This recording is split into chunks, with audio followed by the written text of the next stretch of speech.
ब्रीद वाढवावे नाम नाही भिडभाडा तुका म्हणे सनाथवर हेची आम्हा करणे काम ब्रीद वाढवावे नाम विठ्ठला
शुक्लं ब्रह्म विचारसार परमं मध्यं जगद्व्यापिनी विना पुस्तकधारिणी मभयदां जड्यङ्गकारापहा अस्ते स्वाटिकं मालिकां विदधतीं पद्मासने संस्थितां वन्दे तां परमेश्वरीं भगवतीं बुद्धिं प्रदां शारदा नीलाम्बुधश्यामलकोमलाङ्गं सीता समराहति तवामभाग पाणो महसायत चारुचापं नमामि रामं रघुवंशनाथं नमामि रामं रघुवंशनाथं रामाय रामभद्राय रामचन्द्राय वेदस्य रघुनाथाय नाथाय सीतापते नमो नमः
नागेंद्र हाराय त्रिलोचनाय भस्मांगरागाय महेश्वराय नित्याय शुद्धाय दिगंबराय तस्मै नकाराय नमः शिवाय शिवभोळा चक्रवर्ती त्याचे पाय माझे चित्ती वाचे वदता शिवनाम तयान बाधे क्रोध काम संत स्वरूपाय नमः श्री साई देवाय नमः संत स्वरूपाय नमः श्री साई देवाय नमः संत स्वरूपाय नमः श्री साई देवाय नमः ओम नमो सच्चिदानंद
विठ्ठला विठ्ठला.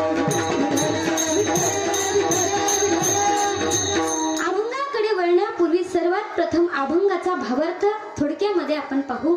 तर या अभंगामध्ये तुकोबाराय काय सांगतात? तुकोबाराय म्हणतात, बाबा रे, आलाय ना तुम्ही जन्माला, मग जन्माला आल्याच्या नंतर काय करा? तर या देशामध्ये जे काही पाखंडी आहेत, जे काही पापी आहेत, जे काही दुष्ट लोक आहेत, त्याचं काय करा? खंडन करा आणि धर्माचं पालन करा. धर्माचे पालन करणे पाखंड खंडन. समाजाने तुकोबारायांना प्रश्न विचारला, तुकोबाराय एवढंच करायचं का? धर्माचं पालन करायचं, पाखंडाचं खंडन करायचं, एवढंच करायचं का? तुकोबाराय म्हटले नाही, आणखी काय करायचं? तर ज्या भगवंताने एवढा अनमोल किमतीचा नरदेह दिला, त्या भगवंताच्या नामाचं महत्व वाढवायचं. हेची आम्हा करणे काम, बीज वाढवावे नाम. आणि मग हे करत असताना एखादा व्यक्ती जर तुम्हाला आडवा आला ना, तर मग काय करायचं? त्याला त्याच्याच भाषेमध्ये उत्तर द्यायचं.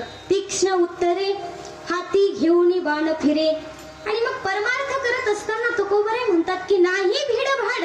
तुका म्हणे साना थोर. हा झाला अभंगाचा भावार्थ. विठ्ठल विठ्ठल विठ्ठल. आता अभंगाचं पूर्ण विस्तृत चिंतन आपल्याला पाहायचंय, पण ज्या निमित्ताने कीर्तन रूपी सेवा आहे, तिथला अल्पसह परिहार देणं हे वक्त्याचं आद्य कर्तव्य आहे. म्हणून अकारण करुणा वरुणालय सच्चिदानंद स्वरूप, विश्वाची उत्पत्ती स्थिती आणि लय ज्याच्या स्वाधीन आहे असा सत्ताधीश भगवान परमात्मा. भगवंताची सत्ता कशी आहे? तुझी या सत्तेने वेदासी बोलणे, सूर्यासी चालणे, तुझ्या बळे. माऊली म्हणतात, म्या बोलविल्या वेद बोले, म्या चालविल्या सूर्य चाले, म्या हालविल्या प्राण हाले, जो जगाते चाळीत. त्या भगवंताची सत्ता आगाध आहे. त्या भगवंताच्या सत्तेशिवाय दादा वृक्षाचं पान देखील हलू शकत नाही. वृक्षाची पाने हाले ज्याची सत्ता, राहिले अनंता मग कोठे.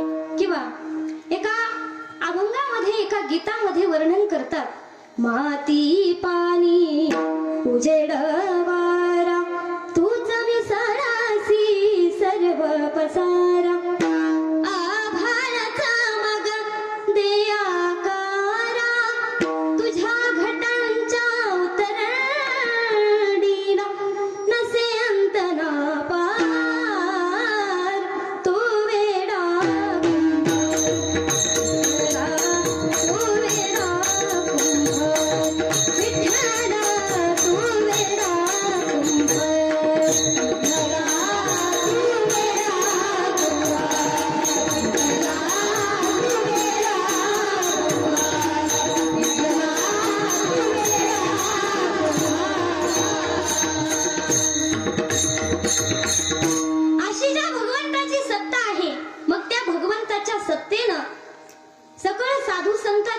आशीर्वादन. दादा, आपल्या भूमीमध्ये अनेक थोर संत होऊन गेले. त्यामध्ये प्रेमाची मूर्ती माझे नामदेव राय, ज्ञानाचं भंडार म्हणजे ज्ञानोबा राय, शांतीचे सागर नाथ बाबा, ज्यांनी कर्माला प्राधान्य द्या, कर्म हेच ईश्वर आहे अशी जगाला शिकवण देणारे श्री संत सावता महाराज, ज्यांच्या हयातून विठ्ठल विठ्ठल असा आवाज येत होता असे श्री संत चोखोबा राय, आणि ज्यांनी ज्ञानाच्या दोरीनं भगवंताला धरलं आणि हृदयामध्ये स्थान दिलं अशा श्री संत जनाबाई. असे अनेक थोर संत या मातीमध्ये होऊन गेली दादा. मग सर्व संतांच्या साधू संतांच्या आशीर्वादानं, भगवंताच्या कृपा आशीर्वादानं चालू असलेली आजची आपली ही कीर्तन रूपी सेवा. मग कार्यक्रम किती निमित्ताने आहे आपल्या सर्वांना माहीत आहे. आंतरवाली सराटी येथील जरांगे पाटील यांच्या उपोषणाच्या समरणार्थ साखळी उपोषण. तर आता तुम्हाला सांगायची गरज नाही. जरांगे पाटलांच्या उपोषणानिमित्त आपल्या सर्व गावकऱ्यांनी मिळून अतिशय भव्य दिव्य कार्यक्रमाचं नियोजन केलं महाराज. आता सांगायचं झालं, सप्ताह असला तर सप्ताहामध्ये आपण नियोजन करतो, त्यात संशय नाही. पण एका दिवसाचा कार्यक्रम म्हटलं की एवढं नियोजन बघायला मिळत नाही. पण खरंच कौतुक करण्या एवढं सुंदर उत्कृष्ट नियोजन त्या ठिकाणी तुम्ही तुम्ही केलं, म्हणून सर्व गावकरी मंडळी असतील, तसेच हरिभक्त पारायण ज्ञानेश्वर महाराज खोटे असतील, सर्वांचे मी अंतःकरणापासून धन्यवाद मानते.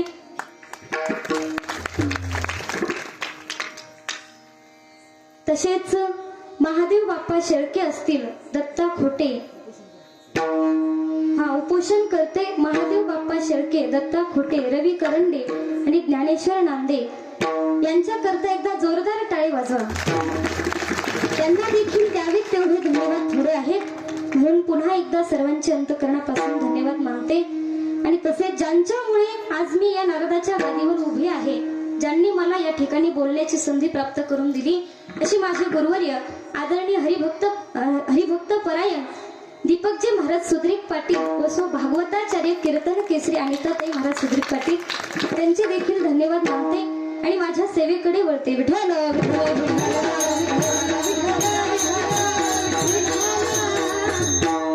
आता उपोषणानिमित्त आपलं कीर्तन आहे महाराज. आणि मनोज जरांगे पाटलांबद्दल जर बोलायचं झालं तर महाराज, गेले 4-5 दिवसापूर्वी या महाराष्ट्राला मनोज जरांगे पाटील हे नाव माहीत सुद्धा नव्हतं. माहित होतं का? नव्हतं माहीत. परंतु आज प्रत्येक नेत्याच्या तोंडामध्ये, प्रत्येक पुढाऱ्याच्या तोंडामध्ये किंवा या आरक्षणाला उभे राहिलेल्या सर्व तरुणांच्या तोंडामध्ये आज मनोज जरांगे पाटलांचं नाव आहे. त्यांच्याबद्दल सांगायचं झालं तर ते खरं तर बीड जिल्ह्यातील मातुरी या गावचे, परंतु ते जालना जिल्ह्यामध्ये त्या ठिकाणी अंकुशनगर मध्ये स्थायिक झाले. विठ्ठल विठ्ठल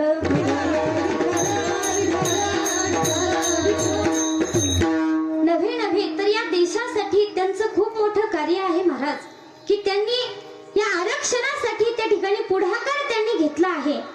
जालना जिल्ह्यातील आरक्षणासाठी उभे राहिलेल्या एका मृत कुटुंबियाला त्यांनी मदत मिळवून दिली. 1 सप्टेंबरला आंदोलन करणाऱ्यांवर लाठीमार झाला, परंतु तरी सुद्धा मनोज जरांगे पाटील मागे हटले नाही. त्यांनी त्यांचं उपोषण चालूच ठेवलं. म्हणून त्यांच्याबद्दल बोलावं तेवढं थोडं आहे. त्यांच्याबद्दल सांगायचं झालं तर शब्द देखील कमी पडतात. महाराज, अहो गेले 5 दिवस झाले मनोज जरांगे पाटील यांच्या पोटामध्ये अन्नाचा कण नाही हो. आता सांगायचं झालं, आपल्याला 1 दिवस जेवणाचं ताट उशिरा आलं तर आपण बायकोला तांब्या फेकून मारतो. पुरुष मंडळ मारतो का नाही? थोडं सुद्धा कमी जास्त आपल्याला जमत नाही. परंतु मनोज जरांगे पाटील गेले 5 दिवस झाले त्यांच्या पोटामध्ये अन्नाचा कण नाही दादा. त्यांची आई त्यांच्याकडे नारळाचं पाणी घेऊन गेली, परंतु त्यांनी एका शब्दामध्ये उत्तर दिलं, म्हणे तुम्हाला सांगितलं होतं की माझ्या कुटुंबाला माझ्या जवळ आणू नका. का? कारण मी अगोदर समाजाचा आहे आणि नंतर मी माझ्या कुटुंबाचा आहे. मी एक गोष्ट तुम्हाला सांगून जाईन दादा. अरे, समाजासाठी जगणारी माणसं खूप कमी आहेत हो, खूप कमी आहेत. पैसा देऊन काम करणारी लोक किती भेटतील आपल्याला, परंतु या समाजासाठी जगणारी माणसं खूप कमी आहेत. आणि मनोज जरांगे पाटील अशा माणसाची आज या महाराष्ट्राला, या समाजाला खऱ्या अर्थानं गरज आहे. याही पुढे जाऊन मी तुम्हाला सांगेन की आजच्या या काळातले छत्रपती शिवाजी महाराज, आजच्या या काळातले धर्मवीर संभाजी महाराज, आजच्या या काळातले भगतसिंग जर कोण असतील तर ते मनोज जरांगे पाटील आहेत. म्हणून त्यांच्याबद्दल बोलावं तेवढं सुद्धा कमी आहे. त्यांना अंतःकरणापासून धन्यवाद देते आणि आपल्या अभंगाकडे मी वळते.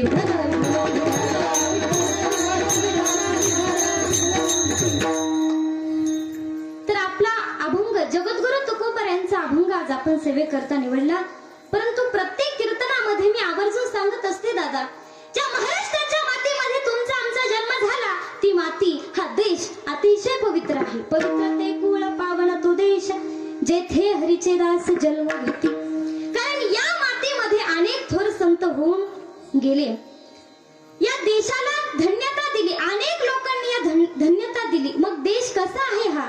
तर एका गीतामध्ये वर्णन करतात, जहा डाल डाल पर सोने की चिड़िया करती है बसेरा, ओ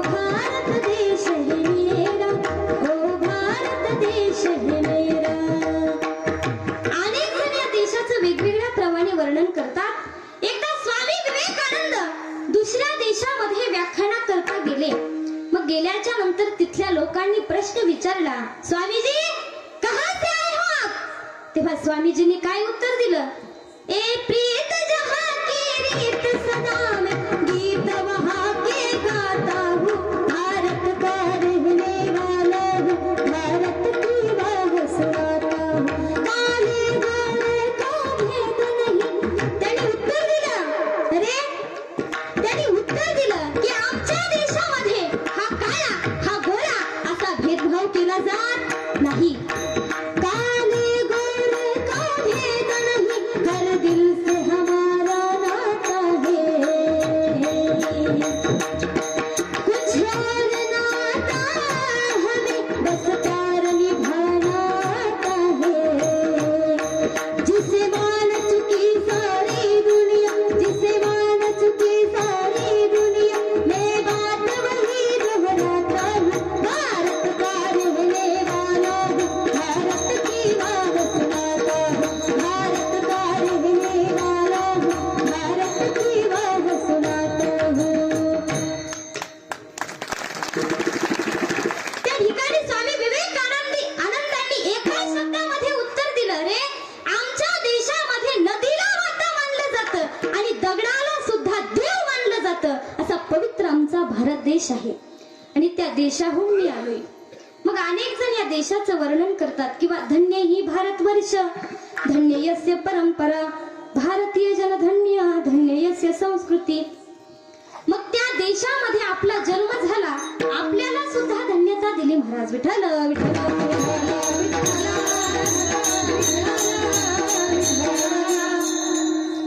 तर धर्माचे पालन करणे पाखंड खंडन. तुकोबारायांचा अभंग सेवे करता निवडला. तुकोबाराय म्हणतात, धर्माचं पालन करा, पाखंडाचं खंडन करा.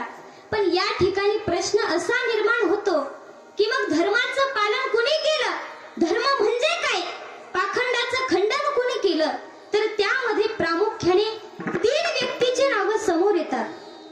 क्रमांक पहिला भगवंत, क्रमांक दुसरा संत आणि तिसरा क्रमांक आहे की या भूमीमध्ये अशी कितीतरी व्यक्तिमत्व होऊन गेली महाराज की त्यांनी धर्म जपला, धर्माने जगले, नीतीने जगले. मग ते व्यक्ती कोणते? तर अनेक व्यक्ती या भूमीमध्ये होऊन गेले. मग सर्वात प्रथम भगवंताचं आपण थोडक्यामध्ये पाहू. तर भगवंताने धर्माचं पालन केलं. कसं केलं?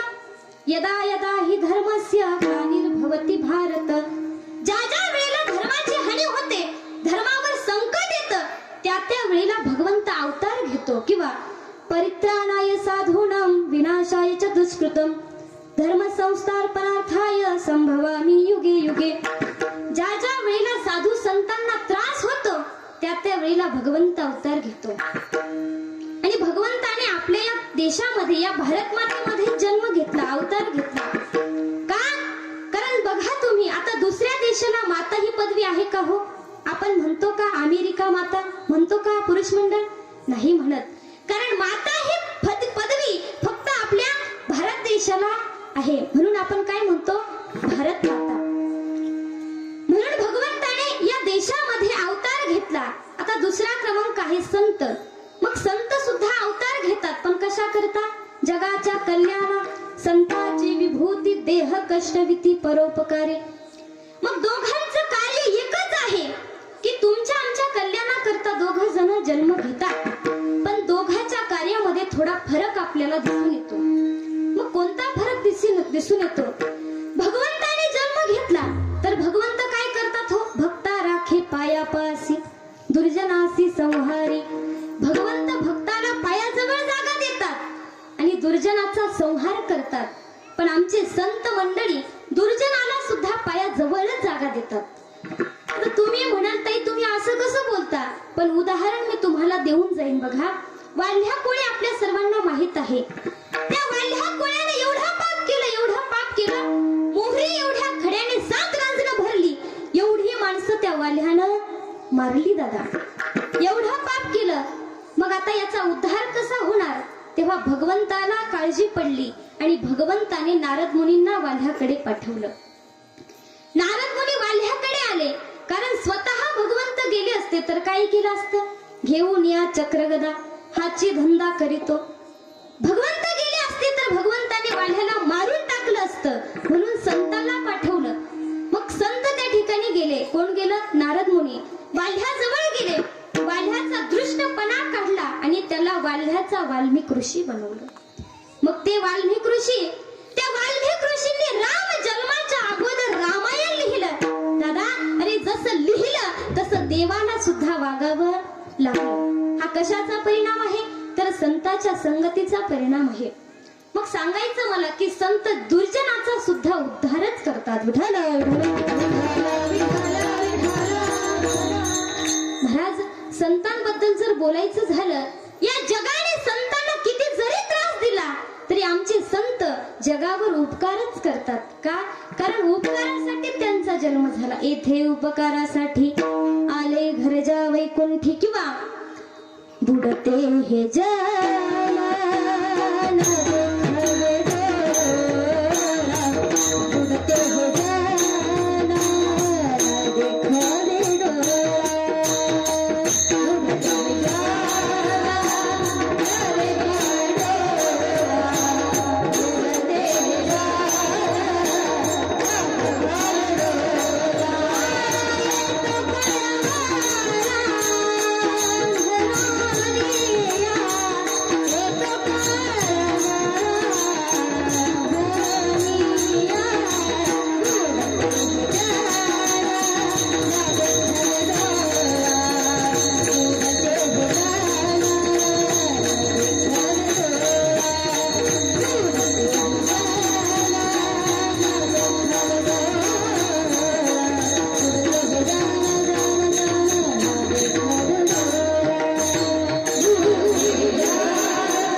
बुडते हे जन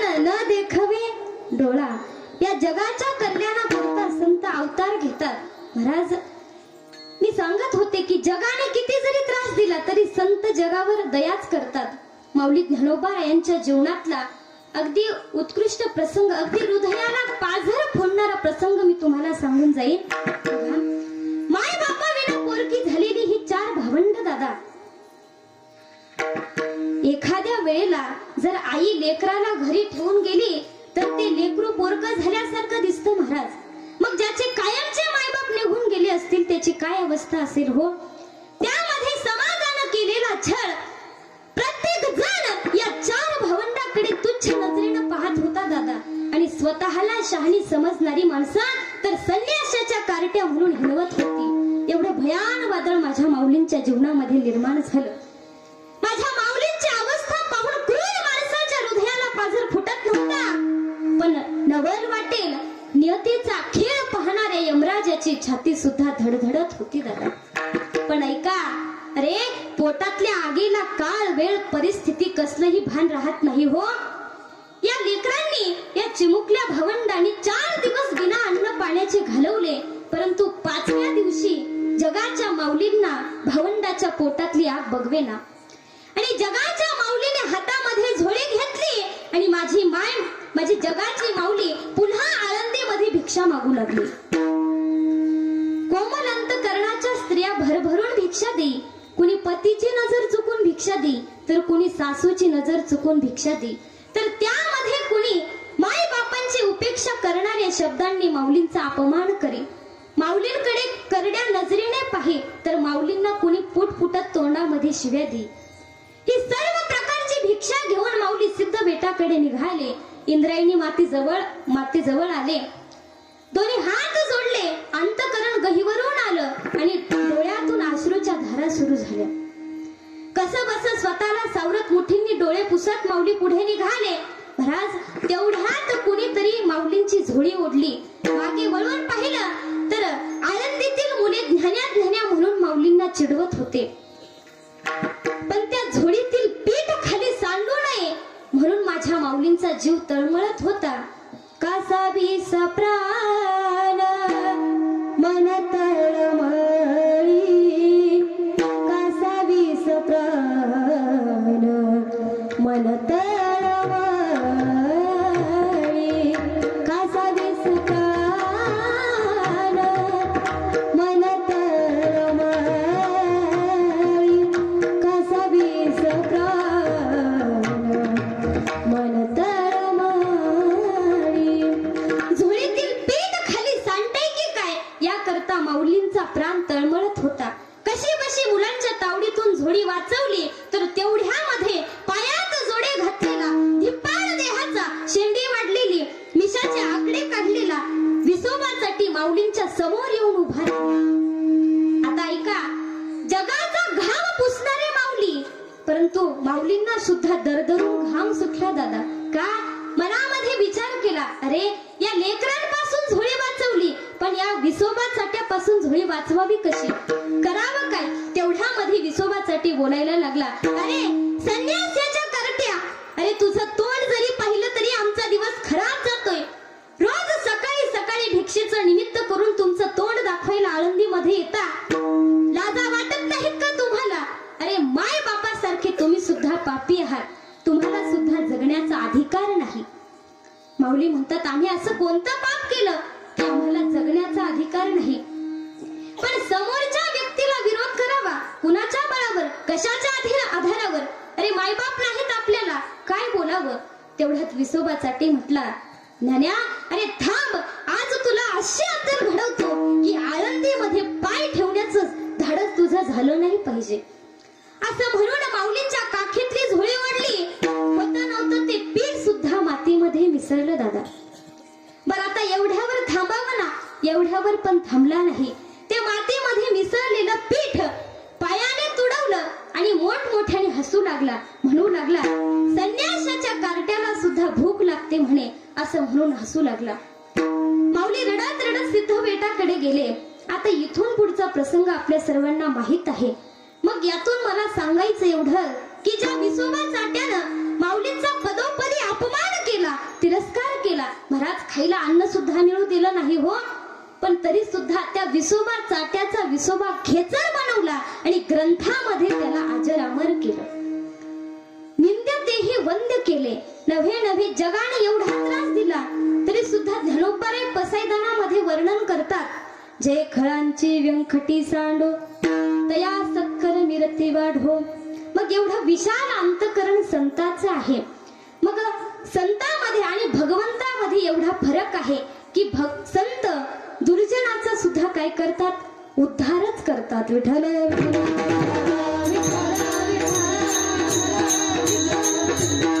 म्हणून संत धर्माचं पालन सुद्धा संत करतात. मग आता धर्माचं पालन संतांनीच करायचं का? नाही, तर धर्माचं पालन करण्याचा अधिकार प्रत्येकाला आहे. समाजामध्ये जीवन जगत असताना प्रत्येकाला तो अधिकार आहे. सकळांचे येथे आहे अधिकार, कलियुगी उद्धार हरीच्या नामे, किंवा यारे यारे लहान थोर याती भलती नारी नर, खटनट यावे शुद्ध होऊनी जावे. प्रत्येकाला या ठिकाणी काय आहे? अधिकार आहे. मग पहिला क्रमांक आहे भगवंत, दुसरा क्रमांक आहे संत, आणि तिसरा क्रमांक कोण आहे?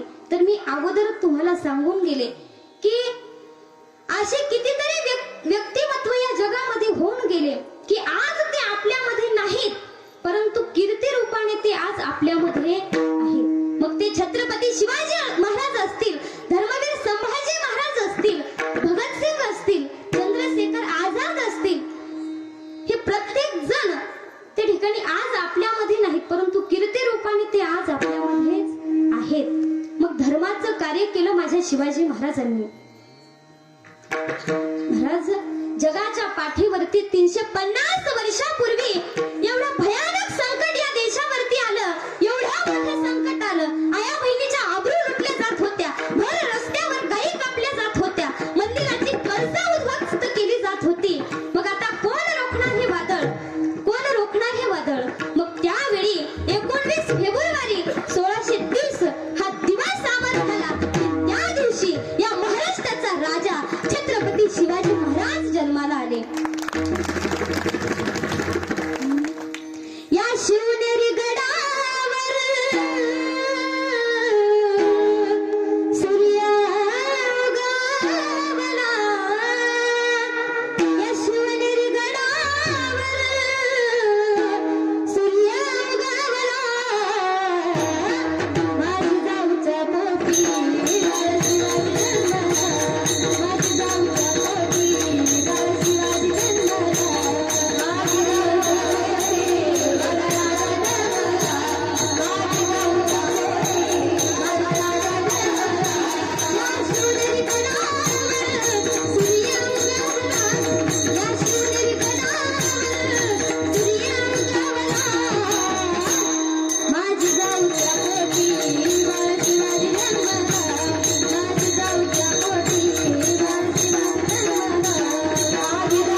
धर्म जपला दादा. कारण ज्यांना धर्मवीर पदवी आहे, कोणी म्हणत असेल अरे संभाजी महाराजांनी धर्मासाठी काय केलं दादा, अरे त्यांच्या एवढं समर्पण, त्यांच्या एवढं बलिदान धर्मासाठी कोणीही दिलं नाही हो. किती त्याग केला, एवढा त्रास माझ्या संभाजी महाराजांना दिला.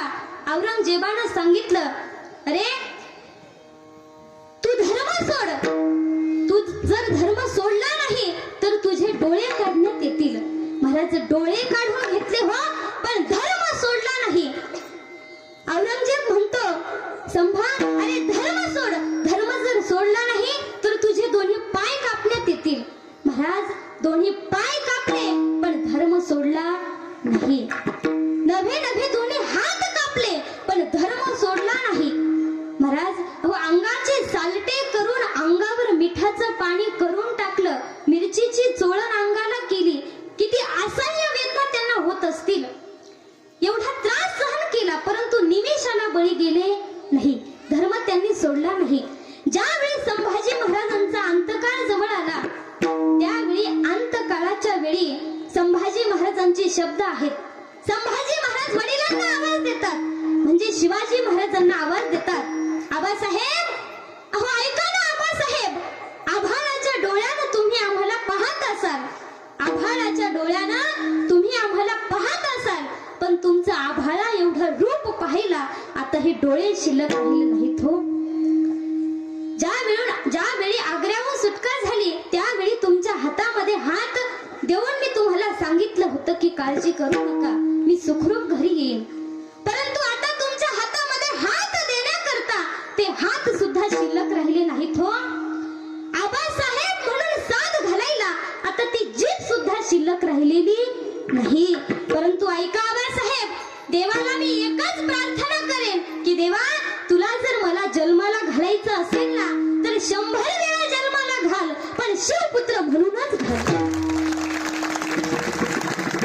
संभाजी महाराजाचे शब्द आहेत.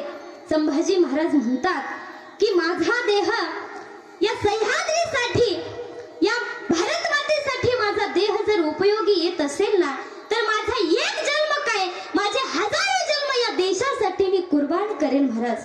मग याला म्हणतात धर्म. मग तो धर्म जपला संभाजी महाराज.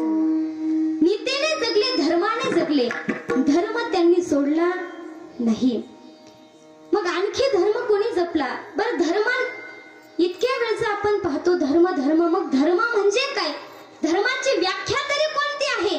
तर साने गुरुजी सांगतात खरा तो एकची धर्म जगाला, प्रेम अर्पण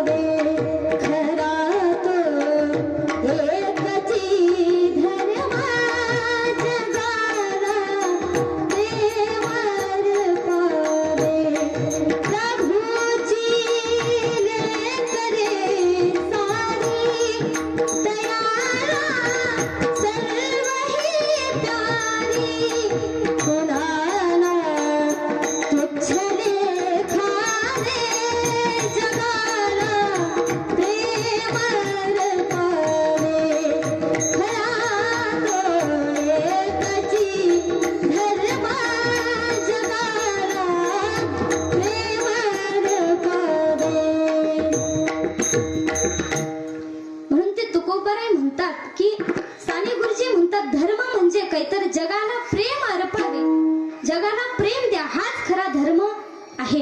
आणि तेच तुकोबाराय म्हणतात की बाबा रे तुम्ही तुमच्या धर्माचं पालन करा आणि पाखंडाचं खंडन करा. तेच महाराज अभंगाच्या प्रथम चरणात सांगतात.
धर्माचे पालन करणे पाखंड खंडन. बाबा रे पाखंडाचं खंडन करा आणि धर्माचं रक्षण करा.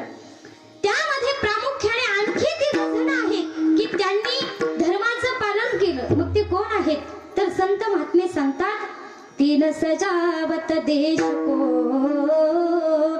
सती संत वर शूर, 3 लजावत देश को कपट कायर क्रूर. सती संत आणि शूर या 3घांनी धर्माचं पालन केलं महाराज. आणि धर्माचं पालन हे त्यांनी केलंच पाहिजे. मग त्यामध्ये पहिला क्रमांक आमच्या माता मंडळींना दिला, पहिला क्रमांक मातेला दिला. मग मातेकडे कोणती जबाबदारी आहे तर आपल्या मुलावर चांगले संस्कार लावणं ही मातेची जबाबदारी आहे. तुम्ही म्हणाल ताई अहो संस्कार म्हणजे काय आणि संस्कार लावायचे कसे तर ऐका, ज्याप्रमाणे 5 वर्षाच्या ध्रुव बाळावरती लावल्या गेले तसे संस्कार असायला हवे. 5 वर्षाचा छोटासा ध्रुव बाळ तपश्चर्या करण्याकरता जंगलामध्ये निघाला. समोरून नारद मुनी आले. विचारलं बाळा अरे कुठे चालला. म्हणे महाराज तप करण्याकरता मी जंगलामध्ये जातोय. अरे 5 वर्षाचं वय तुझं, खेळण्या बागडण्याचं वय तुझं आणि तू काय तप करणार. त्यावेळी त्या बालकानं काय उत्तर दिलं महाराज. त्या छोट्याशा 5 वर्षाच्या बालकानं उत्तर दिलं हाच नेम आता न फिरे माघारी. हाच नेम आहे, हा नेम पूर्ण करायचा, आता मागे फिरायचं नाही. मग असे संस्कार आपले असले पाहिजे. ज्याप्रमाणे कयाधू मातेनं बाळ प्रल्हादावरती लावले. आता प्रल्हादाविषयी सांगायचं झालं तर राक्षस कुळामध्ये प्रल्हादाचा जन्म झाला. संतांचा अवतार असल्यामुळे एवढं नामस्मरण केलं की सर्व भाव त्या भगवंताच्या चरणावरती समर्पित केला आणि एवढं नामस्मरण केलं, नारायण नारायण नारायण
केला.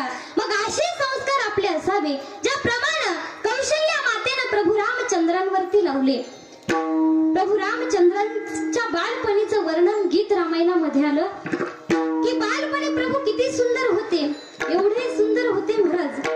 कौशल्या माता वर्णन करतात, सावळा ग रामचंद्र सावळा ग राम, सावळा ग रामचंद्र करी बोबडे भाषण, त्यासी करिता संवाद होऊ बोबडे आपण. सावळा ग रामचंद्र माझ्या हाताने जेवतो, उरलेल्या घासासाठी थवा राखूचा लागतो. सावळा ग रामचंद्र सावळा ग राम, सावळा ग रामचंद्र सावळा ग राम. एवढं सुंदर प्रभूंचं वर्णन आलं. मग मी सांगत होते संस्कार कशावे असावे, तर ज्याप्रमाणे राजमाता जिजाबाई साहेबांना छत्रपती शिवाजी महाराजांवरती लावले तसे संस्कार असावे. महाराज वयाच्या 16व्या वर्षी हिंदवी स्वराज्य स्थापनेची शपथ घेतली. पुढचे 35 वर्ष लढले झडले, सह्याद्रीच्या दऱ्याखोऱ्यातून अहोरात्र प्रवास केला आणि 35 वर्षाच्या 50 वर्षाच्या आयुष्याच्या कालखंडामध्ये अवघा महाराष्ट्र जोडला. किती वर्षाच्या आयुष्यामध्ये? फक्त 50 वर्षाचं आयुष्य होतं. आता तुमचं आमचं सांगायचं झालं तर आपलं अख्खं आयुष्य निघून जातं दादा, पण आपल्याला घरातली 2 माणसं सुद्धा जोडता येत नाही. जोडता येतात का? नाही जोडता येत. परंतु माझ्या राजानं सर्वांना एकत्र आणलं. कधी जातीभेद केला नाही. हा हिंदू हा मुसलमान असा भेद त्यांनी कधी केला नाही. कारण जातीभेद तर तुम्ही आम्ही केला. भगवान हर किसी को इंसान बनाता है, भगवान हर किसी को इंसान बनाता है, लेकिन इंसान हर किसी को हिंदू व मुसलमान बनाता है. माझ्या राजानं कधी जातीभेद केला नाही. सर्वांना एकत्र आणलं आणि हे हिंदवी स्वराज्य स्थापन केलं. पण हे घडलं कशामुळे, कोणामुळे? मी प्रत्येक कीर्तनामध्ये आवर्जून सांगत असते दादा, अरे आज आपल्या गळ्यामध्ये टाळ, आपल्या गळ्यामध्ये माळ, आपल्या भयावरती बुक्का, आपल्या कपाळावरती कुंकू, आपल्या दारामध्ये तुळस, आपल्या मंदिरावरती कळस, महिलांच्या नाकामध्ये नथ आणि पुरुषांच्या ओठावर मिशी जर कोणामुळे असेल तर ती फक्त छत्रपती शिवाजी महाराजांमुळे. मग या शिवाजी महाराजांना घडवण्याचं काम कोणी केलं? आज जेवढ्या उत्साहामध्ये, जेवढ्या आनंदामध्ये आपण शिवाजी महाराजांची जयंती साजरी करतो, गावागावामध्ये घराघरामध्ये शिवाजी महाराजांची जयंती आपण साजरी करतो, केलीच पाहिजे. परंतु त्याच बरोबर माँसाहेब जिजाऊंची जयंती सुद्धा साजरी केली पाहिजे. कारण त्या युवानाला, त्या तरुणाला सामर्थ्यवान बनवण्याचं काम, बळकट बनवण्याचं काम हे माँसाहेब जिजाऊंनी केलं.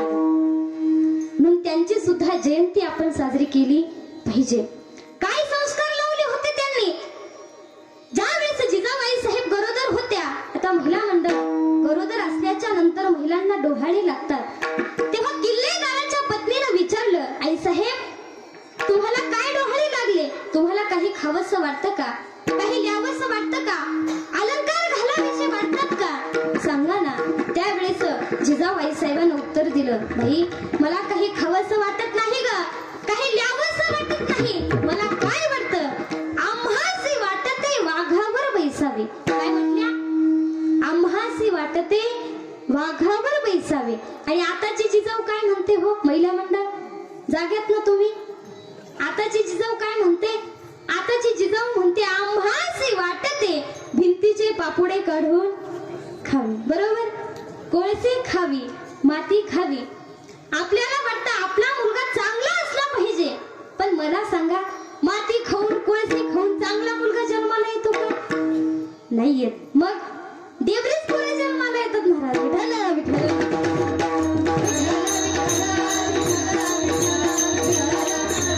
मला सांगायचं एवढं, आपण बाळाला घडवतो आणि घडवत असताना म्हणतो बाळा बाळा शिवाजी व्हायचं असतं, सहलीला जाताना बसच्या मधोमध बसायचं असतं. बाळा बाळा शिवाजी व्हायचं असतं. बस जरी पुढून ठोकली, बस जरी मागून ठोकली, मध्ये मात्र आपण सुखरूप राहायचं असतं. बाळा बाळा शिवाजी व्हायचं असतं. कुणाच्या एकात पडायचं नसतं, कुणाच्या दोनात पडायचं नसतं, आपलं आपणच बघायचं असतं. बाळा बाळा शिवाजी व्हायचं असतं. हे शब्द बाळाच्या कानावर पडता बाळ ताटकन उठून उभं राहतं. नाईला म्हणतं का गाई, अगं बाळाला शिवाजी व्हायचं असतं ग, बाळाला शिवाजी व्हायचं असतं. पण त्या अगोदर बापाने शहाजी आणि आईनं राष्ट्रमाता राजमाता जिजाऊ व्हायचं असतं. जिजाऊ व्हायचं तर कुठेतरी बाळ शिवाजी होईल. असे संस्कार आज आपण लावतो, पण चांगले संस्कार आपण लावले पाहिजे. मग संस्कार कसे लावायचे? बघा, मी संस्कार कसे लावायचे तुम्हाला सांगून जाईल. बघा, आपण स्वयंपाक करत असताना आपला मुलगा जर शाळेतून आला तर त्याला म्हणायचं बाळा तू हरिपाठाचं पुस्तक घे, तू समोर म्हण, मी तुझ्या मागे म्हणते. पण आपण तसं करतो का? नाही. आपण स्वयंपाक करत असताना टीव्ही चालू करतो आणि टीव्ही पुढे आपलं सगळं चालू असतं. मग सांगण्याचं तात्पर्य मला एवढं की चांगले संस्कार आपण आपल्या लेकरावरती लावले पाहिजे. कारण चांगले संस्कार जर लावले नाही तर लेकरं उन्मत्त जन्माला येतात. सुभाषितकार वर्णन करतात, उन्मादो मातृदोषेन पितृदोषेन मूर्खता कार्पण्य वंशदोषेन कर्मदोषात दरिद्रता. आईच्या दोषाने मुलगा उन्मत्त बनतो, वडिलांच्या दोषाने मूर्ख बनतो, स्वतःच्या दोषाने दरिद्री बनतो आणि स्वतःच्या दोषाने दरिद्री बनतो. म्हणून चांगले संस्कार त्या ठिकाणी लावले पाहिजे. आता काही ठिकाणी एवढी उन्मत्त मुले पाहायला मिळतात महाराज. एक उदाहरण मी तुम्हाला देऊन जाईन. भजन करा विठ्ठल विठ्ठल.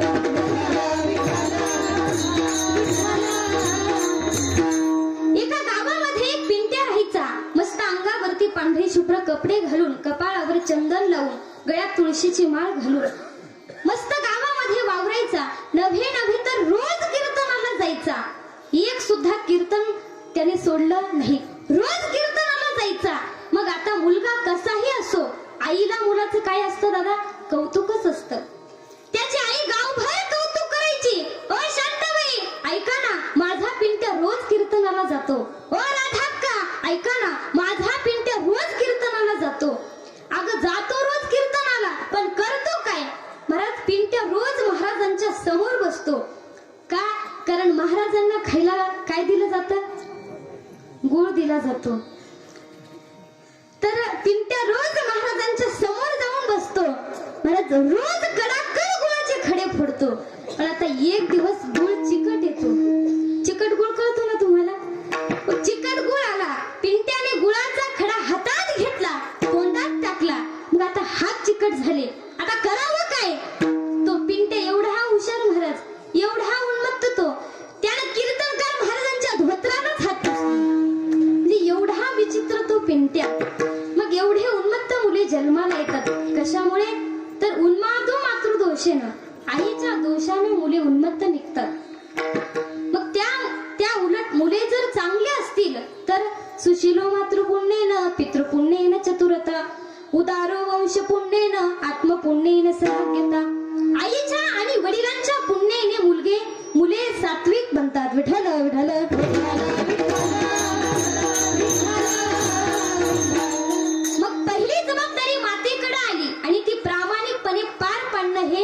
मंडळीचं काय आहे, कर्तव्य आहे. तर तो त्यांचा धर्म आहे आणि त्याचं पालन करणं हे तुमचं काय आहे, कर्तव्य आहे. थोडा विचार केला महाराज तर एक माता काय करू शकत नाही. एके ठिकाणी वर्णन आलं, भारत नारी की शाती महान, भारत नारी की शाती महान, जिसे हार गए भगवान, जिसे हार गए भगवान. म्हणून पहिला क्रमांक मातेला, दुसरा क्रमांक आहे संत.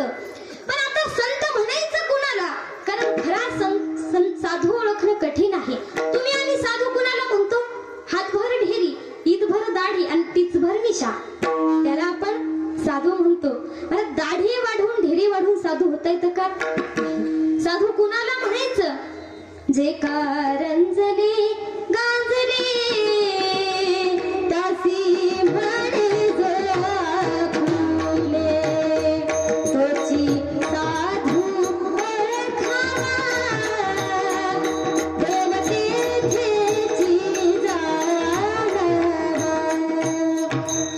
त्याला म्हणावं साधू, सर्वांना समभाव देतो त्याला म्हणावं साधू. बरं तुम्ही आम्ही महाराज कुणाला म्हणतो, अंगावर पांढरे कपडे घातले, कपाळावर चंदन लावलं, तुळशीची माळ गळ्यात घातली, झाला महाराज. महाराज व्हायला पैसे लागतात का पुरुष मंडळ? आता तुम्हाला सुद्धा महाराज होता येईल. महाराज व्हायला काही कष्ट लागतात का? अजिबात लागत नाहीत. पण संत सांगून जातात, तो वरी दिसायला जरी महाराज असला तरी सुद्धा त्याचा अंतरंग शुद्ध नसेल तर त्याला महाराज म्हणता येणार नाही. उस डोंगा परी रसनो हे डोंगा, काय भुलला सी वरलिया रंगा. अरे वरच्या रंगाला पाहू नका तुम्ही, तुम्ही अंतरंग पहा. मग आता खरा साधू ओळखणं कठीण आहे, खरा महाराज ओळखणं सुद्धा कठीण आहे. पण खरा संत ओळखणं कठीण नाही दादा. कुणाला म्हणायचं संत, गोविंद गोविंद म्हणा लागलिया छंद, लागलिया छंद म्हणा लागलिया छंद, गोविंद गोविंद म्हणा लागलिया छंद. सतत ज्यांचं नामस्मरण चालू आहे त्यांना म्हणावं संतेची संत, तेची संत,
ज्यांचा हित विठ्ठली किंवा पांडुरंग ध्यानी, पांडुरंग मनी जागृत स्वप्नी, पांडुरंग पांडुरंग ध्यानी, पांडुरंग मनी, असं ज्यांचं नामस्मरण चालू आहे त्यांना म्हणावं संत. आणि त्या संतांनी काय केलं तर त्यांनी संस्कृती सांभाळली दादा. कारण संत जर नसते तर संस्कृती टिकली नसती, संस्कृती टिकली नसती तर संस्कार राहिले नसते, आणि संस्कारच राहिले नसते तर मुले बिघडली असती. आणि त्या बिघडलेल्या मुलानं आपण कमवलेल्या पूर्ण प्रॉपर्टीचा नाश केला असता. मग आता रात्रंदिवस काबाड कष्ट करून कमवलेली संपत्ती अशी नष्ट होताना पाहिल्याच्या नंतर आपला काय झाला असता, आपला संताप झाला असता. आणि संतापानं मेल्यामुळे आपण सैतान झालो असतो, बरोबर.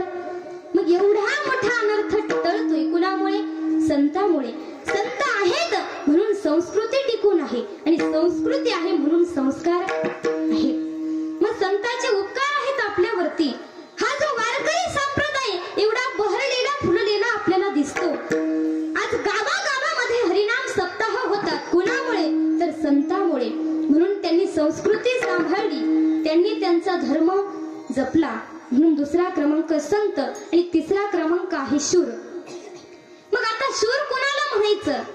तर खऱ्या अर्थानं जो या देशाची सेवा करतो, या देशाकरता स्वतःच्या देहाचं समर्पण करतो, त्याला म्हणावं शूर. महाराज काय अवस्था असते त्याची. अहो तो देखील कुणाचा तरी मुलगा आहे, कुणाचा तरी भाऊ आहे, त्याला देखील नाती आहेत. तो कुणाचा तरी पती आहे, पण कुठल्याच नात्याचा विचार न करता या देशासाठी स्वतःच्या प्राणाचं बलिदान देतो, त्याला शूर म्हणतात. त्याला माहित नाही की आपल्यावर दुश्मन कधी वार करेल, आपल्या छातीमध्ये गोळी कधी लागेल आणि आपला प्राण कधी निघून जाईल, त्याला माहित नाही. परंतु जोपर्यंत शेवटचा श्वास आहे तोपर्यंत लढत राहतो, त्याला शूर म्हणतात. एका गीतामध्ये त्याचं वर्णन करतात.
शेवटचा श्वास चालू आहे महाराज, तोपर्यंत त्यांनी या देशाचं संरक्षण केलं. मग खऱ्या अर्थाने या तिघांनीही यांचा धर्म जपला. म्हणून या तिघांची सती, संत आणि शूर या देशासंबंधित या तिघांचं खूप मोठं असं कार्य आहे. खूप मोठं कार्य त्यांचं या देशाकरता आहे. विठ्ठल विठ्ठल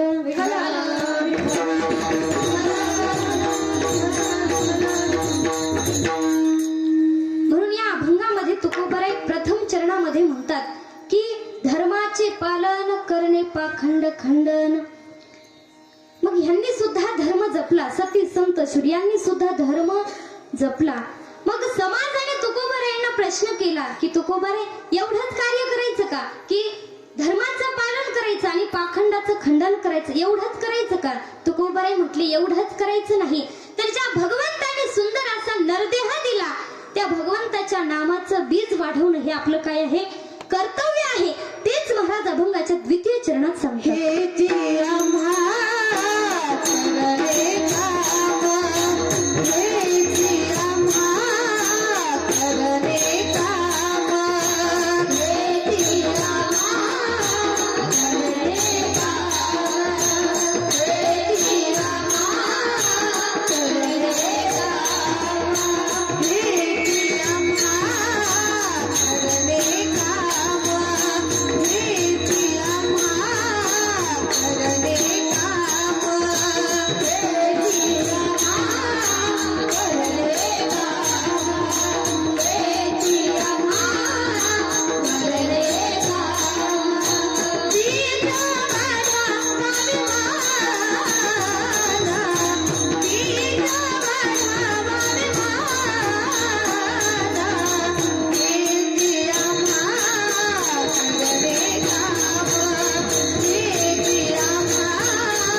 कार्य. तर संतांनी या भूतलावावरती अवतार घेतला आणि काही आगळं वेगळं कार्य ते करून गेले. आता तुमचं आमचं कार्य सांगायचं झालं महाराज, तुमचं आमचं कार्य कीर्तनामध्ये सांगण्याजोगं कार्य आपण करत नाही. मग जीवन जगत असताना माणसाने असं कोणतं तरी कार्य केलं पाहिजे की जेणेकरून आपण जरी गेलो तरी आपण कीर्ती रूपाने या ठिकाणीच राहिलो पाहिजे. असं जीवन माणसाने जगलं पाहिजे. एवढं सुंदर जीवन माणसाने जगलं पाहिजे. कसं जीवन जगलं पाहिजे तर एखाद्या दिवशी आपण निवांत घरी बसले असाल तर आपल्याला भेटण्याकरता कोणीतरी आपल्या घरी आलं पाहिजे. नव्हे ज्या दिवशी आपण या विश्वाचा निरोप घेऊन जाल ना, ज्याला कळेल त्याच्या डोळ्यामध्ये पाणी आलं पाहिजे. असं जीवन माणसाने जगलं पाहिजे. मी एके ठिकाणी खूप सुंदर वाक्य ऐकलं होतं. आता मला सांगा, मरण असावं का नसावं? पुरुष मंडळ, मरण असावं का नसावं? असावं, बरोबर. मरण असावं आपण म्हणतो, पण मरावं असं म्हणतो का? नाही. मरावं कुणालाही वाटत नाही. पण एके ठिकाणी खूप सुंदर वाक्य होतं दादा. ते वाक्य असं होतं, लिहायच्या आधी वाचायला शिका, लिहायच्या आधी वाचायला शिका, बोलायच्या आधी ऐकायला शिका, खर्च करायच्या आधी कमवायला शिका, हार मानायच्या आधी जिंकायला शिका, आणि दादा अरे मरायच्या आधी एकदा तरी जगायला शिका. असं जीवन जगलं पाहिजे. कसं की गेलो तरी आपली कीर्ती या ठिकाणी राहिली पाहिजे. तू का म्हणे का मरणाची सरे, तू का म्हणे का मरणाची सरे, तू का म्हणे का मरणाची सरे, तू का म्हणे का मरणाची सरे.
कीर्ती जगा माझी.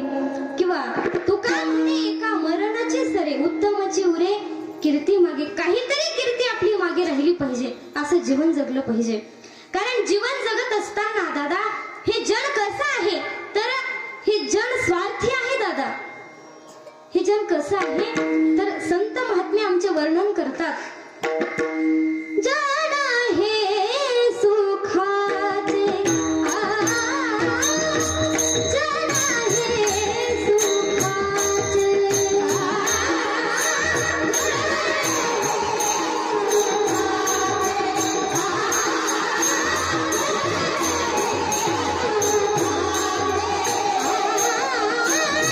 जड आहे सुखाचे.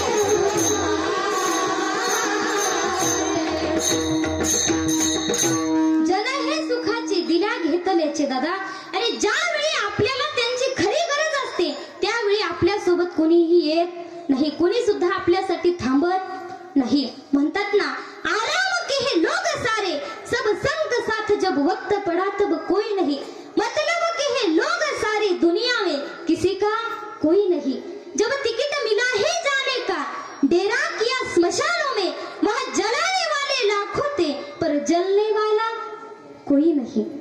महाराज, पेटवणाऱ्याची गर्दी आहे पण पेटावं लागतं मात्र एकट्याला. म्हणून नेहमी लक्षात ठेवा, गाय गोठ्यात थांबते, पैसा बँकेत राहतो, पत्नी दारापर्यंत येते, मित्र स्मशानापर्यंत येतो आणि जळावं लागतं मात्र एकट्याला. म्हणून आपण शेवटपर्यंत म्हणतो हा माझा ही माझी, पण कुणी गुणाचं नाही रे, नाही गुणाचं नाही रे, नाही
जगामध्ये कुणीच कोणाचं नाही. महाराज, एक उदाहरण मी तुम्हाला देऊन जाईन बघा. एका जंगलामध्ये गजेंद्र नावाचा हत्ती राहायचा. तो गजेंद्र जंगलाचा राजा होता. आता जंगलाचा राजा म्हटल्याच्या नंतर प्रत्येक जण त्याचा जय जयकार करायचा. गजेंद्र महाराज की, कमीत कमी जय तरी म्हणा ना. आल्यापासून आम्हीच बोलतो, तुम्ही गजेंद्र महाराज की वा वा. मग असा जय जयकार प्रत्येक जण त्या ठिकाणी करायचा. मग त्याला पाहिल्याच्या नंतर कुणीही त्याला रामराम घालायचं, जेहरी घालायचं. मग त्या गजेंद्राला अहंकार निर्माण झाला, रे आपल्याला बघितल्याच्या नंतर आपल्याला कुणीही जेहरी घालतं, मग आपण सर्वांमध्ये काय आहोत, श्रेष्ठ आहोत, असा अहंकार त्याला निर्माण झाला. आणि महाराज, अहंकार माणसाने जीवनामध्ये होऊ देऊ नये, कारण तिळभरी जरी होय अभिमान, तिळभर जरी अभिमान झाला तरी भगवंताला तो मेरू पर्वता एवढा वाटतो. म्हणून अहंकार माणसाने होऊ देऊ नये. गजेंद्राला अहंकार निर्माण झाला. त्या अरण्यामध्ये एक तलाव होता. मग एके दिवशी गजेंद्राला त्या तलावामध्ये जलक्रीडा करण्याची इच्छा निर्माण झाली. गजेंद्र जलक्रीडा करण्याकरता त्या तलावामध्ये उतरला, परंतु त्या तलावामध्ये नकराचं वास्तव्य होतं. आता नकर म्हणजे काय, मगर. मगरीचं वास्तव्य त्या तलावामध्ये होतं. 1-2 तास त्या जलक्रीडेचा आनंद त्या ठिकाणी गजेंद्राने घेतला, परंतु काही वेळाने त्या मगरीने गजेंद्राचा पाय धरला आणि काही केल्या ती पाय सोडायला तयार नाही. 1 दिवस झाला, 2 दिवस झाला, परंतु त्या मगरीने गजेंद्राचा पाय सोडला नाही. आता करावं काय. मग त्यावेळी पत्नीला आवाज दिला. आता जंगलाचा राजा होता महाराज तो, त्याला काही एक पत्नी होती का, नाही, 4-5 पत्न्या होत्या, 2-3 मुलं होते. गजेंद्राचा आवाज ऐकता सर्वजण धावून आले. गजेंद्राच्या सोंडीला सोंड लावून बाहेर काढायला लागले, पण आता काही केल्या गजेंद्र बाहेर येईना. मग पत्नी म्हटली, अरे जाऊ द्या, पिकलं पान आहे, एक ना एक दिवस गळून पडणारच आहे, जाऊ द्या म्हणे, मरू दे याला, असं म्हणून पत्नी निघून गेली. महाराज, मग त्या गजेंद्राने विचार केला, अरे एवढा वारा आला पण वाऱ्याचा स्पर्श ज्यांना होऊ दिला नाही, एवढा पाणी आला, पाण्याचा थेंब ज्यांना कधी लागू दिला नाही, दुःख काय आहे याची जाणीव ज्यांना होऊ दिली नाही, आज तेच मला दुःखाच्या वेळी सोडून जातात. काय करावं? अंतःकरण गहिवरून आलं आणि भगवंताला आवाज दिला, अरे कोण आहे या सृष्टीचा? भगवंत, भगवंता, अरे रक्षा कर माझी. मग गरुडाची हाक ऐकताच भगवंत त्याच्या हाकेला धावून आले. पिवळा पितांबर कैसा गगनी झळकला, कैसा गगनी झळकला, गरुडावर बैसली, गरुडावर बैसली माझा कैवारी आला.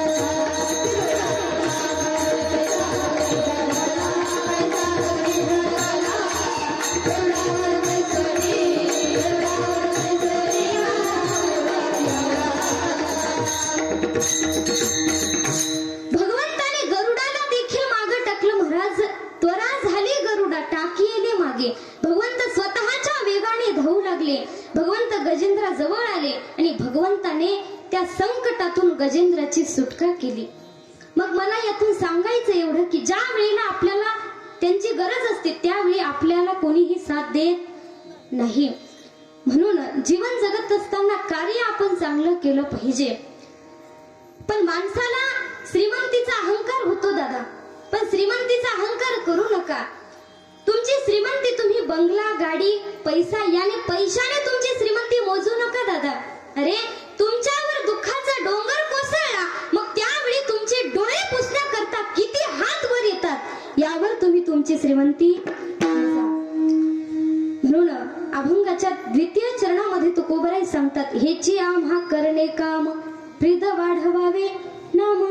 आता वारकरी संप्रदायाच्या नियमाप्रमाणे एकदा मधलं भजन आपण घेऊ, पण त्या अगोदर सर्वांनी हात वर करायचे. महिला मंडळ, पुरुष मंडळ, मागे बसलेले, तुम्हाला काही सुट्टी नाही, सर्वांनी हात वर घ्या, सर्वांनी हात वर घ्या. राधे राधे बोलो, राधे राधे, राधे राधे बोलो, राधे राधे. ताई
म्हणजे माझ्या अंतःकरणातला भाव तुम्ही जाणला आणि आपोआप हात खाली घेतले. महाराज, हात वर करायला सर्वांना सांगावं लागतं, पण खाली घ्यायला कुणालाही सांगायची गरज नाही. असं जगद्गुरु तुकोबारायांच्या अभंगावर 2 चरण आपण त्या ठिकाणी सोडवलेली आहेत. तर आता शेवटची 10 मिनिटे मी तुमची घेणार आहे आणि सेवा समाप्त करणार आहे. तर जाता जाता फक्त 7 गोष्टी मी माझ्या कीर्तनातून सांगून जाईन दादा. पहिली गोष्ट, पहिली गोष्ट म्हणजे गावागावामध्ये हरिनाम सप्ते करा. दुसरी गोष्ट गोमातेचं संरक्षण करा. अरे दादा, गाय ही आपल्या हिंदू धर्माची माता आहे. गौवा से क्या नाता है, गौवा तो हमारी